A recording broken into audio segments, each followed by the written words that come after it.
Hello friends, this is Vishal here और हम लोग शुरू करते हैं अपना नेक्स्ट वीडियो। और इस वीडियो में हम लोग जानेंगे प्लांट टिश्यू के बारे में। तो एक बार हम लोग क्विक रिकॉल कर लेते हैं और जल्दी से देख लेते हैं कि पिछले वीडियो में हम लोगों ने क्या क्या देखा था या क्या क्या पढ़ा था।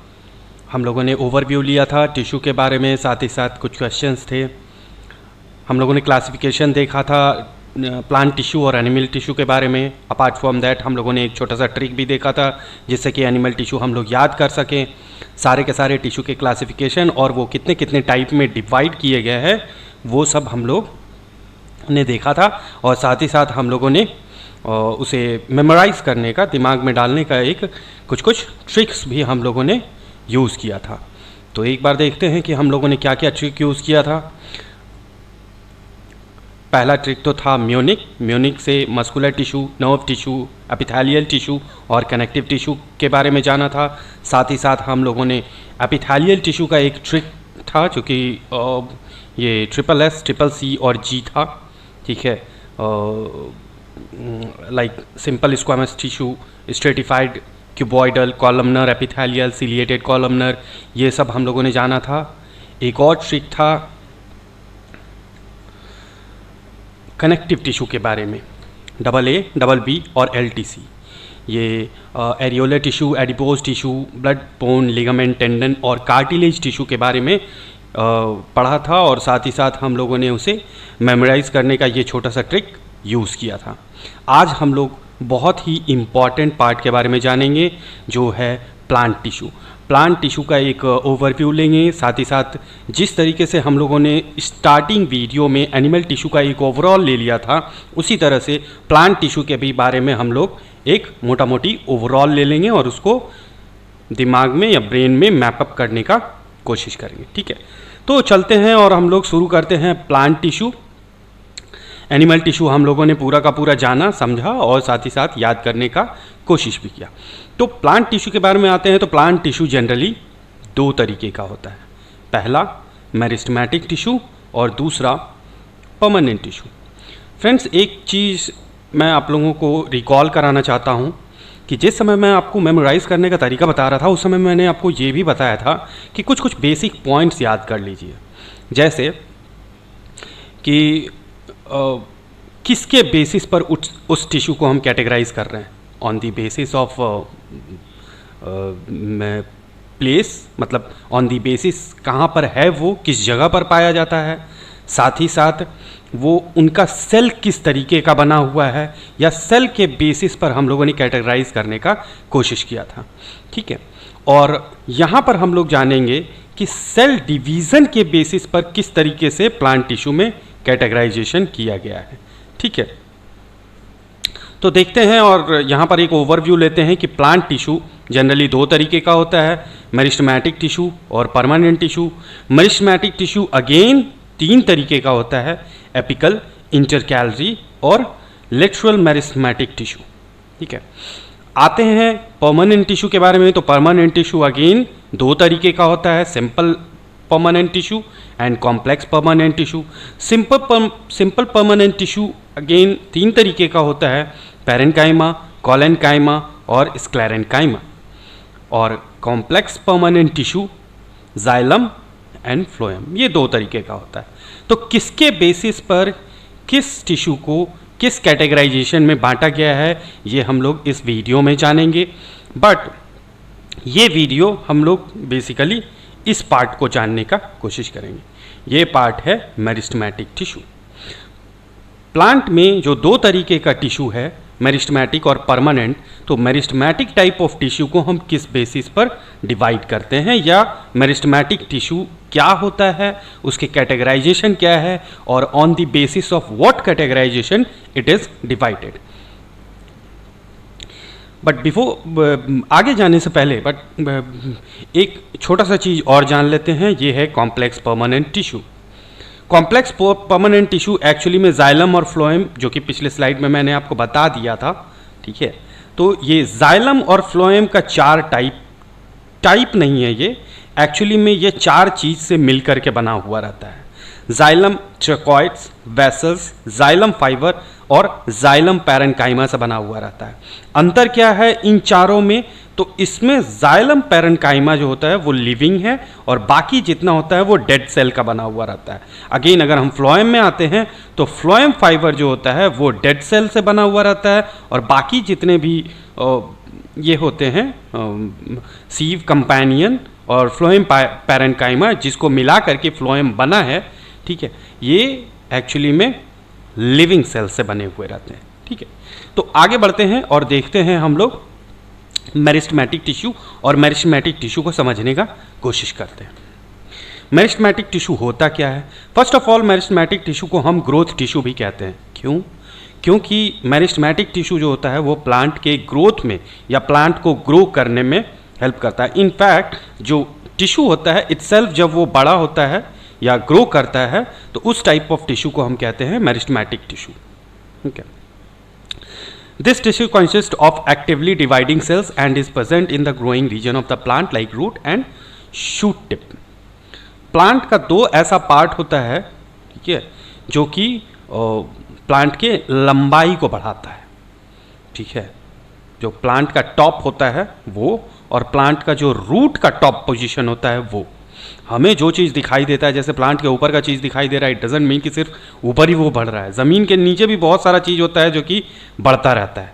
ठीक, तो ये ज़मीन के नीचे का जो चीज़ है जो बढ़ रहा है उसके भी टॉप मोस्ट पोजीशन पर जो टिश्यू पाए जाते हैं उस तरह के टिश्यूज़ को हम मेरिस्टेमेटिक टिश्यू कहते हैं। और इलेबरेट करेंगे हम लोग जब आगे जाएंगे, आगे स्लाइड्स में देखेंगे कि कहाँ पर कौन सा सेल किस सेल के बेसिस पर मेरिस्टेमेटिक टिश्यू को डिवाइड किया गया है या सब कैटेगराइज किया गया है। ठीक है, तो cells forming this tissue are active and have dense cytoplasm, thin cellulose wall and prominent nuclei. इस तरीके के जो टिश्यू होते हैं उनके सेल में डेंसर साइटोप्लाज्म होता है, मतलब उनका जो साइटोप्लाज्म होता है सेल का वो बहुत ही डेंस होता है। अब ये साइटोप्लाज्म क्या होता है? तो फ्रेंड्स, मैंने पहले भी आपको बोला था कि अगर आप लोगों ने मेरा प्रीवियस कोर्स जो साइटोलॉजी और सेल के बारे में है अगर वो फॉलो नहीं किए हैं तो प्लीज़ एक बार गो थ्रू दैट, वहाँ जा कर के आप देखिए। और क्या कहते हैं, आपको साइटोप्लाज्म के बारे में डिटेल में वहाँ पर बताया गया है। ठीक है, सेल्यूलोज वॉल एंड उनका जो न्यूक्लियाई होता है वो न्यूक्लियाई भी बहुत ही प्रोमिनेंट होता है। The new cells produced by meristem are initially like those of meristem, but their characteristics change once they grow and they become differentiated as component of other tissue। ये चीज़ हम लोग डिस्कस करेंगे जब उसके फोटोग्राफ पे आएंगे, तब मैं आपको बताऊंगा कि किस तरीके से मेरिस्टेमेटिक टिश्यू कन्वर्ट होकर के या फिर जब वो कौन सा ऐसा कैरेक्टर होता है जिसको लूज करने के बाद मेरिस्टेमेटिक टिश्यू ही बाद में परमानेंट टिश्यू कहलाने लगते हैं। ठीक है, तो वो चीज़ हम लोग आगे जानेंगे और आगे डिटेल में उसके बारे में समझेंगे। बट यहाँ पर हम लोग देखते हैं कि मेरिस्टेमेटिक टिश्यू क्या होता है। Now meristematic tissue is classified on the basis of regions. Meristematic tissue जो होता है वो पेड़ के जिस जगह पर होता है, ठीक है, उसके बेसिस पर हम लोग मेरिस्टेमेटिक टिश्यू को 3 पार्ट में डिवाइड करते हैं। वो है apical meristematic tissue, intercalary meristematic tissue and lateral meristematic tissue. Apical meristematic tissue एक क्या होता है वो जानते हैं। इनफैक्ट एपिकल, इंटरकैलरी और लेटरल मेरिस्टेमेटिक टिश्यू को हम लोग आगे वाला स्लाइड पहले कर लेते हैं, फिर हम लोग ये डेफिनेशन के बारे में जानेंगे या डेफिनेशन को एक बार पढ़ेंगे। ये देखिए, ये है जनरली प्लांट, एक प्लांट का फोटोग्राफ समझ लीजिए इसको। ठीक है, तो प्लांट का जो ग्रोथ होता है वो 2 तरफ होता है, एक जब उसकी लंबाई बढ़ती है और दूसरा जब उसकी चौड़ाई बढ़ती है। ठीक है, तो जहाँ पे चौड़ाई बढ़ रही है वहाँ पे भी कुछ टिश्यूज़ होगा और जहाँ पर लंबाई बढ़ रही है वहाँ पर भी कुछ टिश्यू होगा। ठीक है, तो जो लंबाई बढ़ाता है, जो एकदम टॉप मोस्ट पोजीशन पर रहता है, उस जगह पर एपिकल मेरिस्टेमेटिक टिश्यू जो होते हैं वो पाए जाते हैं। क्यों? क्योंकि यहाँ के जो सेल होते हैं वो डिवाइड होते हैं और डिवाइड होकर के बड़े होते चले जाते हैं, ग्रो करते चले जाते हैं। और इस तरह के टिश्यू को हम कहते हैं, मतलब इस तरीके के सेल से जो टिश्यू बने हुए रहते हैं उसको हम कहते हैं एपिकल मेरिस्टेमेटिक टिश्यू।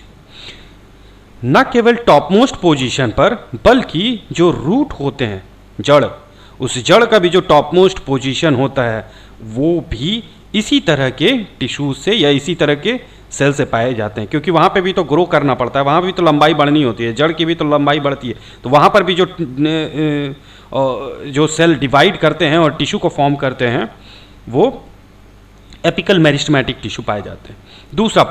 दूसरा पार्ट मैंने आपको चौड़ाई के बारे में बताया था कि भाई उसका गर्थ, उसका जो चौड़ाई है वो चौड़ाई भी तो बढ़ना है, उसको भी तो डिवाइड होना है। अगर वो चौड़ा नहीं होगा तो फिर प्लांट तो टूटने, मतलब लंबा जैसे जैसे बढ़ेगा ग्रेविटी उसको खींचेगी और टूट जाएगी, तो इसीलिए उसको चौड़ा होने का भी ज़रूरत पड़ता है।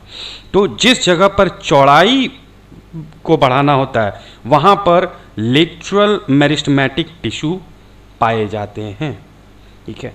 मतलब ऑन द प्लेस, जो साइड में जो गर्थ को जो बढ़ाता है उस तरह के टिश्यूज़ को हम लेटरल मेरिस्टेमेटिक टिश्यू कहते हैं। नाउ लास्ट टाइप जो टिश्यू है वो है इंटरकैलरी। इंटरकैलरी एक्चुअली वो जगह होता है जहाँ पर प्लांट में लीव्स बढ़ते हैं। जो हॉरिजेंटल जगह आप देखिएगा तो जिस जगह पर लीव्स उगने लगते हैं तो उगने से पहले क्या होता है, एक छोटा सा पॉइंट आपको दिखाई देता है, फिर वो धीरे धीरे पॉइंट बढ़ता है और बढ़ने के बाद में वहीं पर लीफ उगता है, पत्ता बढ़ता है, ठीक है। तो उस जगह पर जो टिश्यूज़ पाए जाते हैं उनको हम कहते हैं इंटरकैलरी मेरिस्टेमेटिक टिश्यू। अब हम आ जाते हैं उसके डेफिनेशन के ऊपर में कि डेफिनेशन क्या बता रहा है। तो एपिकल मेरिस्टेमेटिक टिश्यू का present at the growing tip of stem and roots which help to increase the length of stem and root. मतलब स्टेम और रूट का जो लेंथ बढ़ाने का जगह होता है, बढ़ने का जो जगह होता है, उस तरह के टिश्यूज़ को हम कहते हैं apical meristematic tissue. Now, it acts as pro-meristem having actively dividing cells, giving rise to other meristematic। मतलब कि इस तरह के जो टिश्यूज़ होते हैं इसमें जो सेल होते हैं वो एक्टिवली डिवाइडिंग कैपेसिटी रखते हैं, मतलब वो डिवाइड होते रहते हैं। अब डिवाइड नहीं होंगे तो फिर वो इंक्रीज कैसे, वो लंबाई कैसे बढ़ेगी। इसी वजह से इस तरह के जो टिश्यूज़ होते हैं उसमें एक्टिवली डिवाइडिंग सेल पाए जाते हैं। दूसरा इंटरकैलरी मेरिस्टेमेटिक टिश्यू पे आते हैं तो it present at the base of the leaves. जैसा मैंने आपको बताया था कि पत्ता का जो बेस होता है, ठीक है, और inter nodes on either side of the nodes of the twigs. मतलब जो पौधे होते हैं उन पौधे के इस साइड में या इस साइड में कहीं पे भी, जहाँ पे भी उनको उगना होता है या जहाँ पे भी उनको ग्रो करना होता है, वहाँ पर उस तरह के जो जगह है उस जगह पर intercalary meristematic type of tissues पाए जाते हैं। हेल्प इन लॉन्गिट्यूडनल ग्रोथ, ठीक है। लॉन्गिट्यूडनली जब पौधों को बड़ा होना होता है या ग्रो करना होता है तो उसमें इस तरह के टिश्यूज़ काफ़ी हेल्पफुल होते हैं और इस तरह के टिश्यूज़ हेल्प करते हैं। Lateral meristematic tissue it present on the lateral side of the stem and roots, help in increasing the girth of the stem और रूट। इवन जो मैंने आपको पौधे की चौड़ाई कहा था कि ये इस जगह पर पाए जाते हैं जो कि उसके गर्थ को या उसके चौड़ाई को ये इंक्रीज़ करता है। तो अब अगर इसके रूट को भी देखेंगे तो रूट का भी जो चौड़ाई होता है उसको भी तो बढ़ना होता है। अगर वो नहीं बढ़ेगा तो फिर वो जड़ किस तरह से ज़मीन को अच्छे तरीके से पकड़ करके रख पाएगा, ठीक है। तो इस तरह के जो टिश्यूज़ होते हैं वो रूट के गर्थ को भी इंक्रीज़ करते हैं या फिर उसके भी चौड़ाई को इंक्रीज़ करते हैं, ठीक है। चलिए आगे बढ़ते हैं। तो यहाँ तक हम लोगों ने देखा कि मेरिस्टेमेटिक टिश्यू क्या होता है और मेरिस्टेमेटिक टिश्यू के टाइप कितने हैं। मिलते हैं नेक्स्ट वीडियो में जहाँ पर हम लोग पढ़ेंगे परमानेंट टिश्यू के बारे में। तब तक के लिए have a nice day, thank you, bye bye.